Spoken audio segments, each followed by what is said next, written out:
العلم نور. نحمده ونصلي ونسلم على رسوله الكريم اما بعد فاعوذ بالله من الشيطان الرجيم بسم الله الرحمن الرحيم او كما قال النبي صلى الله عليه وسلم طلب العلم فريضة على كل مسلم صدق رسول الله صلى الله عليه وسلم. اللهم ربي زدني علما نافعا وعملا صالحا ورزقا حلالا طيبا وفہما کاملا اللہم انصر الاسلام والمسلمین. پیارے ناظرین، السلام علیکم ورحمۃ اللہ تعالی وبرکاتہ. امید کرتا ہوں کہ آپ تمام بخیر ہوں گے، اچھے ہوں گے. آج میں آپ تمام کے سامنے ایمان اور کفر کے تعلق سے کچھ باتیں لے کر حاضر ہوا ہوں. اللہ تبارک تعالی ہم تمام کو حق بولنے، حق سننے اور حق سمجھنے کی توفیق عطا فرمائے، آمین یا رب العالمین. سب سے پہلی بات یہ کہ ایمان کسے کہتے ہیں؟ ایمان اس چیز کو کہتے ہیں جو اللہ اور اس کے رسول صلی اللہ تعالی علیہ وسلم کی جتنی بھی بتائی ہوئی باتیں ہیں ان تمام کو حق جان کر تسلیم کر لینا، دل سے ایکسپٹ کر لینے کو ایمان کہتے ہیں. دوسری بات، کفر کسے کہتے ہیں؟ اگر کسی بھی ایسی چیز کا انکار کرنا، کسی بھی ایسے چیز کو نہ ماننا جس کے بارے میں یقینی طور پر معلوم ہو، جس کے تعلق سے پکا معلوم ہو کہ یہ بات اسلام کی بات ہے، جیسے قیامت، جنت، دوزخ، فرشتے، حساب کو نہ ماننا، یا اسی طرح نماز، روزہ، حج اور زکوٰۃ کو فرض نہ ماننا، اور اسی طرح اللہ کے کلام قرآن مجید کو اللہ کا کلام نہ جاننا، یا کعبہ یا قرآن یا کسی نبی یا کسی فرشتے کی توہین کرنا، یعنی کہ اسے کمتر سمجھنا، اس کے بارے میں کچھ بھی غلط کہنا، برا کہنا، یا اسلام کے شریعت مصطفیٰ صلی اللہ علیہ وسلم کی کسی بھی چیز، شریعت کا مذاق اڑانا، یا کسی بھی ایسے اسلام کے مشہور و معروف بات کا انکار کرنا بھی کفر میں داخل ہے. آپ دیکھیں، جو کوئی بھی شخص اگر اسے معلوم ہے نماز فرض ہے، زکوٰۃ دینا مالک نصاب پر فرض ہے، حج کرنا مالک نصاب پر فرض ہے، روزہ رکھنا ہر مسلمان پر فرض ہے، چاہے وہ غریب ہو یا امیر ہو، ہر مسلمان پر روزہ رکھنا فرض ہے. اگر کوئی شخص رکھنا نہ رکھنا ایک الگ بات ہے، ٹھیک ہے، رکھنا اور نہ رکھنا ایک الگ بات ہے، فرض ماننا یا نہ ماننا یہ الگ بات ہے. کوئی مسلمان ہے، وہ جانتا ہے کہ قیامت اسلام کی بات ہے، اسلام میں قیامت داخل ہے، جنت کا بھی ذکر اسلام میں داخل ہے، جہنم کا ذکر اسلام میں داخل ہے، نماز کا ذکر، قرآن کا ذکر، ہر ایک چیز کا جس کے تعلق سے اسے یقینی طور پر معلوم ہے کہ یہ بات جو ہے اسلام کی بات ہے، اور وہ کسی ایک چیز کا انکار کر دیا، کہہ دیا کہ نہیں قیامت نہیں آئے گی، قیامت سراسر جھوٹ ہے. ایسا کیسا ہو سکتا ہے؟ انسان مر گیا بس ختم، اس کے بعد اس کی زندگی نہیں ہے. تو یہ اس نے گویا کفر کیا، وہ اسلام کے دائرے سے باہر ہو گیا. اسی طرح نماز تو پڑھتا ہے، مگر نماز پڑھنے کے ساتھ ساتھ وہ نماز کو فرض نہیں جانتا، بس اسلام کا ایک کام ہے، میں کر رہا ہوں، نماز پڑھنے کا حکم دیا گیا ہے، میں نماز پڑھ رہا ہوں، لیکن اسے فرض تسلیم نہیں کرتا، یہ بھی کفر ہے. اسی طرح زکوٰۃ دینا فرض ہے اور زکوٰۃ کا انکار کرتا ہے، اور زکوٰۃ کو فرض نہیں جانتا ہے. دینا نہ دینا ایک الگ بات ہے، اور فرض کا انکار کرنا یہ الگ بات ہے، ٹھیک ہے. اگر زکوٰۃ کا انکار کرتا ہے تو بھی وہ کافر ہے، وہ اسلام کے دائرے سے باہر ہو جائے گا. اسی طرح کلام مجید کو حق نہ جاننا، اللہ کا کلام نہ جاننا، یہ بھی کفر میں داخل ہے۔ اسی طرح کعبہ مکرمہ کی توہین کرنا، چھوٹی سی بھی توہین اگر اس نے کی کہ یہ اللہ کا کعبہ ہے، میں اس کی توہین کر رہا ہوں، اگر انجانے میں ہو گئی تو اللہ تبارک و تعالی غفور الرحیم ہے، معاف کرنے والے، اللہ تعالیٰ معاف فرمائے۔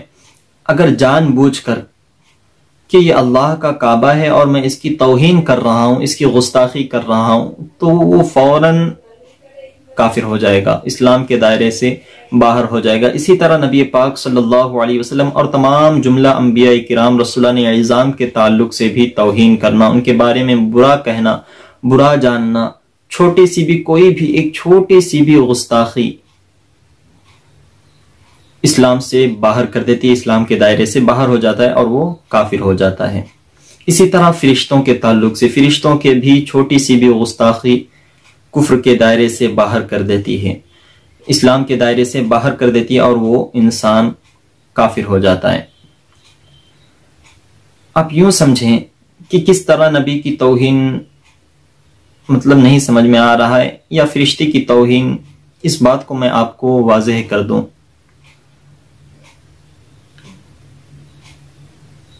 یوں کہہ سکتے ہیں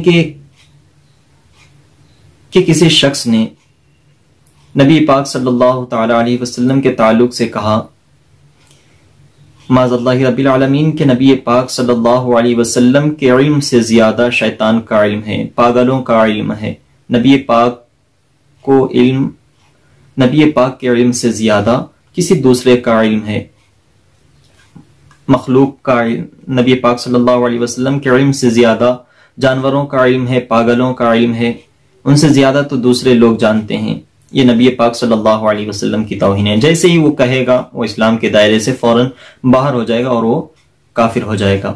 اسی طرح فرشتے کے تعلق سے کہے، کوئی بھی بری بات کہہ دے، مثلا اگر سمجھیں کسی کے گھر میں موت ہو گئی اور موت نکالنے کی جو ڈیوٹی ہے اس فرشتے کا نام ہے حضرت اسرائیل علیہ السلام۔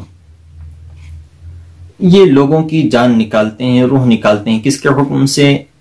اللہ تبارک و تعالیٰ کے حکم سے یہ لوگوں کی جان نکالتے ہیں۔ اگر کوئی شخص جو ہے ان فرشتے کے بارے میں گستاخی کر دی کہ تجھے میرے ہی گھر والے ملے تھے تجھے جان نکالنے کے لیے، کوئی دوسرا نہیں ملا، اس طرح کی بھی اگر گستاخی کر دے گا، وہ فوراً اسلام کے دائرے سے باہر ہو جائے گا۔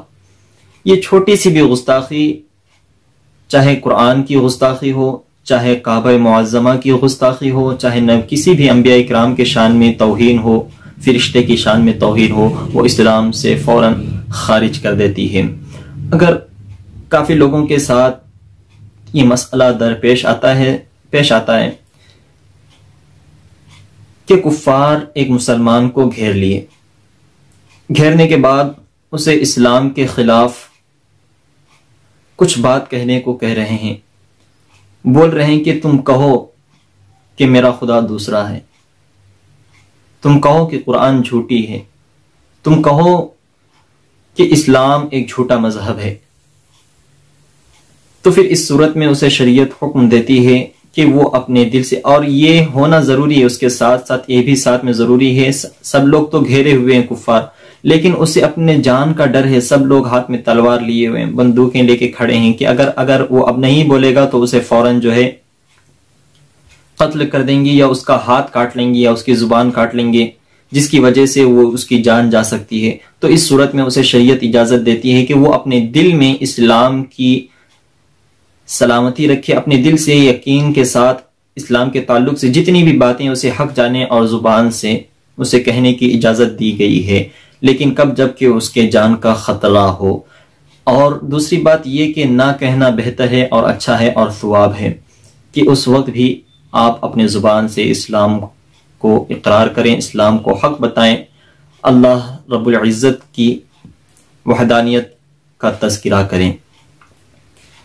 اور آئیے اب دوسری طرف چلتے ہیں کہ شرک کسے کہتے ہیں۔ یہ ساری باتیں دیکھیں، جو باتیں اسلام سے ریلیٹیڈ ہیں، جو باتیں اسلام کے دائرے میں آتی ہیں، نماز، روزہ، حج و زکوٰۃ، قیامت، فرشتے، جنت، دوزخ وغیرہ تمام چیزیں اسلام سے ریلیٹڈ ہیں، ان کا انکار کرنا کیا ہے؟ کفر ہے، ٹھیک ہے۔ اور شرک کسے کہتے ہیں؟ شرک جو ہے یہ کفر کی ایک قسم ہے۔ شرک کہتے ہیں اللہ تبارک و تعالیٰ کی ذات و صفات میں کسی کو پارٹنر بنانا، کسی کو شریک کرنا، یا یہ جاننا کہ اللہ تبارک و تعالیٰ کے علاوہ کسی اور کی عبادت کرنا یا کسی اور کو عبادت کے لائق جاننا، یہ شرک، اس کو شرک کہتے ہیں۔ صفات میں شریک ٹھہرانے کا مطلب یہ ہے کہ کسی کو کہنا کہ جس طرح اللہ تبارک و تعالیٰ سنتا ہے، بذات خود کوئی دوسرا شخص بھی ہے، کوئی دوسرا آدمی بھی ہے جو اس طرح دیکھتا ہے، اس طرح سنتا ہے، تو یہ بھی شرک ہے۔ اللہ تبارک و تعالیٰ فرماتا ہے کہ میں ہر ایک گناہ معاف کر سکتا ہوں سوائے شرک و کفر کے۔ جو شخص شرک کرے گا، کفر کرے گا، اس کی توبہ جو ہے وہ کبھی بھی جو ہے نا معاف نہیں کیا جائے گا، اس کے لیے جنت کا وہ حقدار نہیں، وہ جہنم کے گڑھے میں گر جائے گا۔ شرک و کفر کے علاوہ کتنا بھی بڑا گناہ ہو، اللہ تبارک و تعالیٰ چاہے اس کی سزا دے کر اسے جنت میں داخل کر سکتا ہے، اپنے مرضی سے اسے جنت میں داخل کر سکتا ہے، یا نبی پاک صلی اللہ علیہ وسلم کی شفاعت سے اسے جنت میں داخل کر سکتا ہے، لیکن کافر اور مشرک کو کبھی بھی اللہ تبارک و تعالیٰ جنت میں داخل نہیں کرے گا۔ امید کرتا ہوں کہ آپ تمام کو میری گفتگو سمجھ میں آ گئی ہوگی۔ اللہ تبارک و تعالیٰ کی بارگاہ میں دعا ہے کہ اگر کہنے میں کسی بھی طرح کی جانے میں انجانے میں بھول چوک غلطی ہو گئی ہو تو اسے اپنے فضل و کرم سے معاف عطا فرمائے، ہم تمام کا خاتمہ بالخیر عطا فرمائے۔ پیارے ناظرین، پھر ملتے ہیں۔ السلام علیکم ورحمۃ اللہ تعالی وبرکاتہ۔